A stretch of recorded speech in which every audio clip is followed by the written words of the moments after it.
நமஸ்காரம். மீனாட்சிதாசன் பேசுகிறேன்.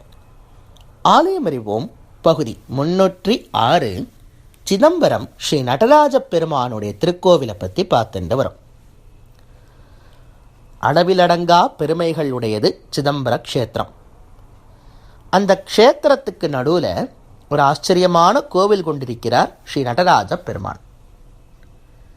இந்த கோவிலுடைய புராணம் என்ன, இந்த க்ஷேத்திரத்தினுடைய மகாத்மியம் என்ன, ஸ்தல புராணம் என்ன அப்படிங்கிறது தான் நாம் இன்று தொடக்கமாக அனுபவிக்கப் போகிறோம். அதாவது எப்பொழுதுமே இந்த ஸ்தல புராணம் சொல்கிறவா சிதம்பரத்தில் போய் கேட்டேன்னா அவள் வேறு மாதிரி ஒரு கதை சொல்லுவாள். ஆனால் நாம் இப்பொழுது பார்க்க போவதோ வேறு விதமாக ஒரு கதை. இது ரொம்ப வித்தியாசமான ஒரு கதை. இது எப்படின்னா, ஸ்காந்த புராணத்தில் எப்படி இந்த கதை வருமோ, சூத்த சம்ஹிதைன்னு சொல்லி அந்த சூத்த முனிவர்கள், அந்த சனத்குமார முனிவர்களும் சூத்த முனிவர்களும் எப்படிலாம் அந்த கதையை சொல்லியிருக்காளோ அதை போன்று நாம் அனுபவிக்க போகிறோம். இது யூஸ்வலாக நீங்கள் வெளியில் எல்லாத்தையும் கேட்குற மாதிரி கதையாக இருக்காது. இது வேறு மாதிரி கதையாக இருக்கும். எனவே இது நன்னா ஜம்முன்னு கேட்டுட்டே வாங்கோ. ரொம்ப ஆச்சரியமான ஒரு கதை. பல கதைகள் நீங்கள் கேட்டிருக்கவே மாட்டேன். அந்த அளவுக்கு ஆச்சரியங்களும் நிறைய கதைகளும் நிறைந்த ஒரு பெரிய கதை இந்த ஸ்தல புராணம். இப்போ போன எபிசோடில் என்ன பார்த்தோன்னா, சிதம்பரத்துக்கு பல பெயர்கள் இருக்குன்னு பார்த்தோம். என்னென்ன பெயர்கள் பார்த்தோம்? தில்லைன்னு ஒரு பெயர் பார்த்தோம். ஏன்னா தில்லை வனங்கள் நிறைந்த காடாக இருப்பதால் இந்த க்ஷேத்திரத்துக்கே தில்லை அப்படின்னு பெயர் வந்தது. அதுக்கு முன்னாடி என்ன பார்த்தோம்? சத்பரம், பரமவியோமம்லாம் பார்த்தோம். அதெல்லாம் வேறு பெயர்கள், அதை விட்டுருங்க. ஆனால் போன எபிசோடில் என்ன பார்த்தோம்னா தில்லைன்னு பார்த்தோம். அதை தவிர சிற்றம்பலம்னு பார்த்தோம். சிற்றம்பலத்துக்கு என்ன காரணம், பெயர் காரணம் என்ன அப்படிங்கிறதெல்லாம் போன எபிசோடில் அனுபவித்தோம். இதை தவிர இன்னும் நிறைய பெயர்கள் சிதம்பரத்துக்கு இருக்குது. அந்த பெயர்கள் அத்தனையுமே நாம் இந்த க்ஷேத்திர மகாத்மியமோ இல்லை சந்தர்ப்பங்கள் வாய்க்கும் பொழுதோ அப்பப்போ பார்ப்போம். அதுக்கான பெயர் காரணத்தையும் அப்போவே பார்ப்போம். ஆனால் இன்றைக்கு நாம் முதலில் தெரிந்து கொள்ள வேண்டிய ஒரு பெயர் ஸ்ரீ மூலஸ்தானம் அப்படிங்கிற பெயர். சிதம்பரத்தில் இருக்கிற நிறைய பெயர்களில் ஒரு முக்கியமான பெயர் ஸ்ரீ மூலஸ்தானம். இப்போ ஏன் இந்த பெயரை நான் இப்போ இன்ட்ரடியூஸ் பண்ணுறேன்னா, இந்த பெயரை வச்சு தான் இந்த கதையே ஆரம்பிக்க போகிறது. இப்போ நான் சொல்ல போகிற ஸ்தல புராண கதைக்கே இந்த பெயர் ரொம்ப முக்கியம். அது என்ன சுவாமி, ஸ்ரீ மூலஸ்தானம் அப்படின்னு ஒரு பெயரா அப்படின்னு நீங்கள் கேட்டால், யாருக்குமேன்னு சொல்கிறத விட அநேகம் பேருக்கு தெரியாத ஒரு விஷயம் என்னென்னா, சிதம்பரம்ங்கிறது நடராஜ பெருமானுடைய கோவில் நம்ம நினச்சிட்டு இருக்கோம். நடராஜ பெருமானோட கோவில் தான், உண்மைதான். ஆனால் இந்த கோவிலில் முக்கியமாக கோவிலுக்கே நாயகனாக ஒரு சிவபெருமான் இருக்கிறார். எல்லா கோவிலையும் எப்படி போனால் நம்ம மூலவர் சிவலிங்க திருமேனியாக இருப்பாரோ, அதை போன்று இந்த நடராஜ பெருமானுடைய கோவில்லையும் மூலவர் ஒரு சிவலிங்க திருமேனியாக காட்சியளிக்கிறார். அவருக்கு பெயர் தான் ஸ்ரீமூலநாதர். அவர் எங்கே இருக்கார், அது சன்னதிக்கு எப்படி போகணுங்கிறதெல்லாம் நம்ம கோவிலை பற்றி பார்க்கும்பொழுது பார்ப்போம். நம்ம ஒன்றும் கோவிலுக்குள்ளே என்டர் பண்ணல. நம்ம ஒன்றும் இப்போ தான் ஊர்லேயே இருக்கோம். ஊருக்குள்ளேயே நம்ம சொல்ல போனால் ஒன்றும் என்டர் பண்ணல. ஊருக்கு வெளியில் தான் இருக்கோம். முதல்ல ஊரோடைய பெருமையை தெரிஞ்சுட்டு அப்புறமா ஊருக்குள்ளே போகிறோம். அதனால் அந்த ஸ்ரீமூலநாதர் எங்கே இருக்காருங்கிறதெல்லாம் பின்னாடி வச்சுப்போம். ஆனால் தெரிஞ்சுக்கோங்க, அந்த கோவிலில் ஸ்ரீமூலநாதர் அப்படின்னு சொல்லி ஒரு ஆச்சரியமான ஒரு லிங்கம் இருக்குது. அந்த சிவபெருமானுக்கு தனி சன்னதி, பெரிய விமானம் எல்லாம் இருக்குது. அந்த சிவபெருமானுடைய காலமே யாராலும் எப்பவுமே சொல்ல முடியல. ஏன்னா அது ஒரு சுயம்பு மூர்த்தி. எப்போ தோன்றினார் அப்படிங்கிறது யாருக்குமே தெரியாது. ஆதி காலத்திலேருந்து இருக்கார் அவர். லட்சக்கணக்கான கோடிக்கணக்கான வருஷங்களாக அந்த சிவபெருமான் அங்கேயே இருக்கிறார்.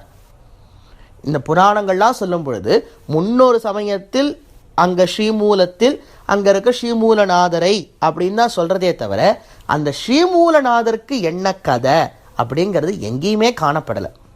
அந்த அளவுக்கு அனாதியான ஒரு சிவபெருமான் சிதம்பரத்தில் தில்லை வனத்தில் இருக்கார். அவருக்கு ஸ்ரீமூலநாதர்னு பேர். அந்த ஸ்ரீமூலநாதர் தான் இந்த கதையினுடைய நாயகன். இப்போ இந்த ஸ்தல புராணம் வருதுன்னா அந்த ஸ்தல புராணத்தினுடைய நாயகனே அந்த ஸ்ரீமூலநாதர் தான். அவர் ஒரு பக்கம் இருக்கட்டும். இப்போ கதைக்கு வருவோம். என்னன்னா, இந்த பூலோகத்தில் ஒரு முனிவர் இருந்தார். அவருக்கு பேர் மத்தியந்திரர்னு சொல்கிறா, தர்மஜர்னு சொல்கிறா. 2 பேர்களாலையும் அழைக்கப்படுறார். இப்போ ஒரே மனுஷனுக்கு 2 பேர் இருக்கிற மாதிரி அந்த தர்மஜர்னு வச்சுக்கோங்க, இல்லை மத்தியந்திரன், உங்களுக்கு எந்த பேர் பிடிச்சிருக்கோ வச்சுக்கோங்க. அந்த ரிஷி என்ன பண்ணுறார், ரொம்ப நாளாக புத்திர பாக்கியம் இல்லாததுனால தவம் பண்ணுறார். தன் மனைவியோடு சேர்ந்து அவரும் ஈசனை நோக்கி தவம் பண்ணுறார். அப்போ அவ 2 பேருக்கும் ஆச்சரியமாக ஒரு குழந்தை பிறக்கிறது. அந்த குழந்தை பிறக்கும் பொழுதே ரொம்ப தேஜோமயமாக, பார்க்கறதுக்கே அவ்வளோ அழகாக இருக்குது. அதே சமயத்தில் பிரகாசமாக இருக்குது. அந்த குழந்தையை எடுத்து இந்த 2 பேரும் வளர்க்குறா. குழந்தை நாளொரு மேனியும் பொழுதொரு மன்னமுமாக ரொம்ப ஆச்சரியமாக வளர்ந்துட்டு வரா. அப்படி வளரும் சமயத்தில் அந்த குழந்தைக்கு எல்லாம் சொல்லித்தரார் இந்த மத்தியந்திரர். எல்லா வித்தைகளையும் சொல்லித்தரார். பிரம்மோபதேசம் பண்ணி வைக்கிறார். அதாவது 5 வயசில் குழந்தைக்கு பூணல் போட்டு விடுறார். அந்த பூணல் போட்டு காயத்ரி மந்திரத்தை காதில் உபதேசம் பண்ணி அந்த குழந்தைய நன்னா சிரேஷ்டமாக வளர்த்துட்டு வரார். அப்போ எல்லா வித்தைகளும் வேதங்கள் அத்தனையுமே அந்த குழந்தைக்கு சொல்லித்தரார் இந்த மத்தியந்திரர். அப்போ ஒரு நாள் என்ன பண்ணுறான், அந்த குழந்தை அப்பா பார்த்து கேட்குறான், அப்பா எனக்கு மற்ற பேரை போல், அதுக்கு இப்போ ஒரு 7-8 வயசுன்னு வச்சுக்கோங்களேன், அது கூடவே இருக்கும்னு வச்சுக்கோங்க, எனக்கு மற்ற பேரை போல இந்த லோக விஷயங்களில் நாட்டம் இல்லை. அவன் ஒரு ஈசனுடைய அருளாலேயே பிறந்த குழந்தை அது. எனவே அவனுக்கு இந்த மற்ற வாழை போல் லோக விஷயங்களில் நாட்டம் இல்லை. இந்த எல்லாரையும் விளையாடிண்டு இது பண்ணிண்டு அந்த மாதிரிலாம் அவருக்கு நாட்டமே இல்லை. அப்போ அப்பா பார்த்து கேட்குறான், எனக்கு பகவானை பார்க்கணும்னு சொல்லி ஆசையாக இருக்கு, ஈசனை பார்க்க வேண்டும். எனவே அதற்கு நான் என்ன பண்ணணும், அதற்கு ஒரு வழி சொல்லுன்னு அப்பா பார்த்து கேட்குறான். அப்பா அப்படியே மெய்சிலிருத்து போகிறார். ஏன்னா எல்லா குழந்தைகளைப் போலவும் நீ இல்லையே அப்படின்னு நிறைய பேர் வருத்தப்படுவா. அப்பா பிள்ளைய நன்னா புரிஞ்சு வச்சுருக்கார். பிள்ளை சரியானதை கேட்குறான். எது ஒன்று எப்பொழுதுமே நிலைத்து நிற்குமோ அதை கேட்கிறான். எப்பொழுதுமே பக்தியோ ஞானமோ வைராக்கியமோ தான் நிலச்சி நிற்கும். செல்வங்கள் மற்ற எல்லாமே இன்னைக்கு நாளைக்கு போயிடும். செல்வதால் செல்வம்னு சொல்லி வேடிக்கையாக சொல்லுவாள். அதனால் அந்த முக்கியமான மற்ற தேவை விஷயம், ஏதாவது இந்த லோகத்துக்கு தேவையான விஷயங்களில் ரொம்ப நாட்டம் இல்லாமல் பரலோகத்துக்கு எது தேவையோ அதை நன்னா கெட்டியாக பிடிச்சிட்டு இருக்கான்.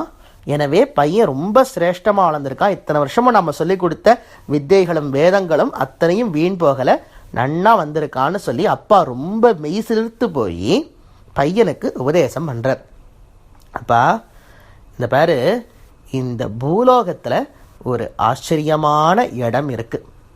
யார், அந்த அப்பா இந்த பிள்ளையை பார்த்து சொல்கிறார். அந்த மத்தியந்திரர் இந்த பிள்ளையை பார்த்து சொல்கிறார், இந்த பூலோகத்தில் ரொம்ப ஆச்சரியமான ஒரு இடம் இருக்குது. அந்த இடம் எப்படிப்பட்ட இடம்னா, சாக்ஷாத் சிவபெருமானே நந்திக்கு அந்த இடத்தினுடைய மகாத்மியத்தை சொல்லியிருக்கார்.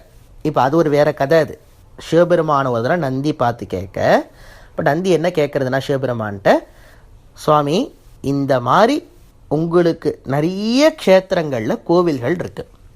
இப்போ இந்த கதையை அப்படியே நீங்கள் நிறுத்திட்டு இப்போ நந்திக்கும் சிவபெருமானுக்கும் நடக்கிற சம்பாத கதைக்கு போயிடணும். அந்த நந்தி பெருமாளை பார்த்து, அதாவது சிவபெருமானை பார்த்து என்ன கேட்குறதுன்னா, இந்த பூலோகத்தில் உங்களுக்கு எத்தனையோ இடங்களில் எத்தனையோ கோவில்கள்லாம் இருக்குது.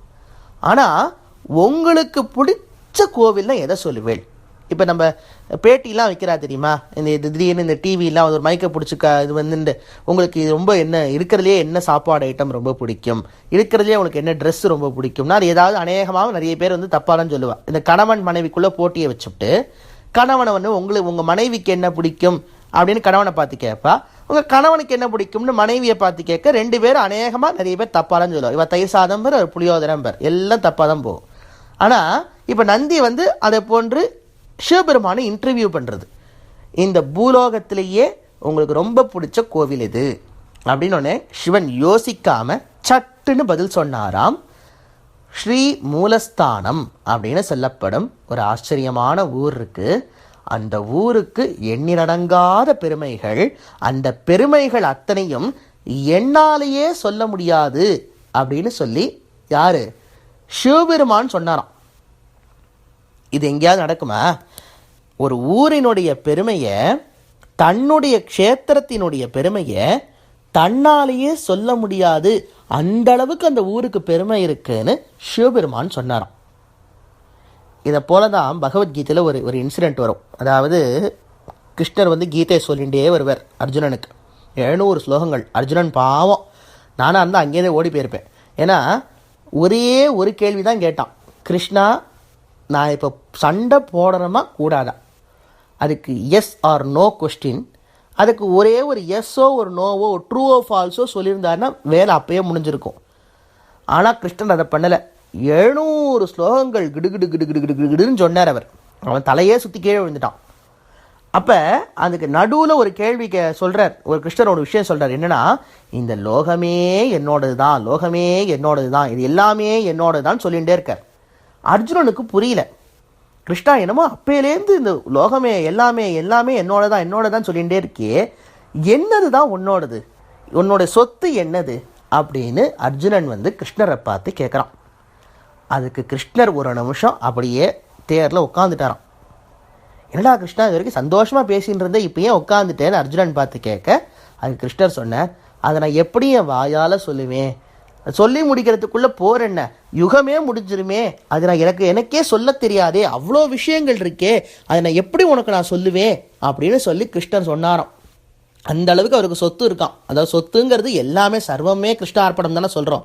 அப்போ எல்லாமே அவரோட தான் சொல்லும்போது அது எப்படி நான் லிஸ்ட் டவுன் பண்ணுவேன், எந்த ஆர்டர்லாம் அவனுக்கு எப்படி சொல்லுவேன்னு சொல்லி அப்புறம் மேலே சாம்பிள் காட்டுற மாதிரி கொஞ்சம் கொஞ்சம் காமிக்கிறார். ஆதித்யர்கள் இதுவாக இருக்கேன், அந்த இதில் இதுவாக இருக்கேன், இந்த இதில் இதுவாக இருக்கேன், மாதங்களில் மார்கழியாக இருக்கேன், மலர்களில் மல்லிகையாக இருக்கேன்னு சொல்லி பாட்டெல்லாம் எழுதுகிற மாதிரி அவர் லிஸ்ட் டவுன் பண்ணின்னு போகிறாருன்னு வச்சுக்கோங்க.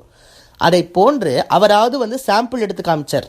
இங்கே சிவபெருமான் சொல்லிட்டார், நந்தி அதனால் சொல்லவே முடியாது, அது கணக்கிலேயே அடங்காது, அந்த க்ஷேத்திரத்துக்கு அவ்வளோ பெருமைகள் இருக்குது, அங்கே ஒரு குளம் இருக்குது, அந்த குளத்துக்கு அவ்வளோ பெருமை இருக்குது, அங்கே ஒரு சிவலிங்க திருமேனியாக நான் ஏழிருக்கிறேன், அந்த லிங்கத்துக்கு இருக்கிற பவர் இந்த லோகத்திலேயே வேறு எதுக்குமே கிடையாது, அவ்வளோ அனாதியான அவ்வளோ உயர்ந்த க்ஷேத்திரம் அந்த ஸ்ரீமூலஸ்தானம் எனப்படும் தில்லைவனம் அப்படின்னு சொல்லி நந்தியை பார்த்து சிவபெருமான் சொன்னார். இப்போ அந்த கதையை அப்படியே இந்த அப்பா, அதாவது இந்த மத்தியந்தரங்கிற ரிஷி தன்னுடைய பிள்ளைக்கு சொல்கிறார்.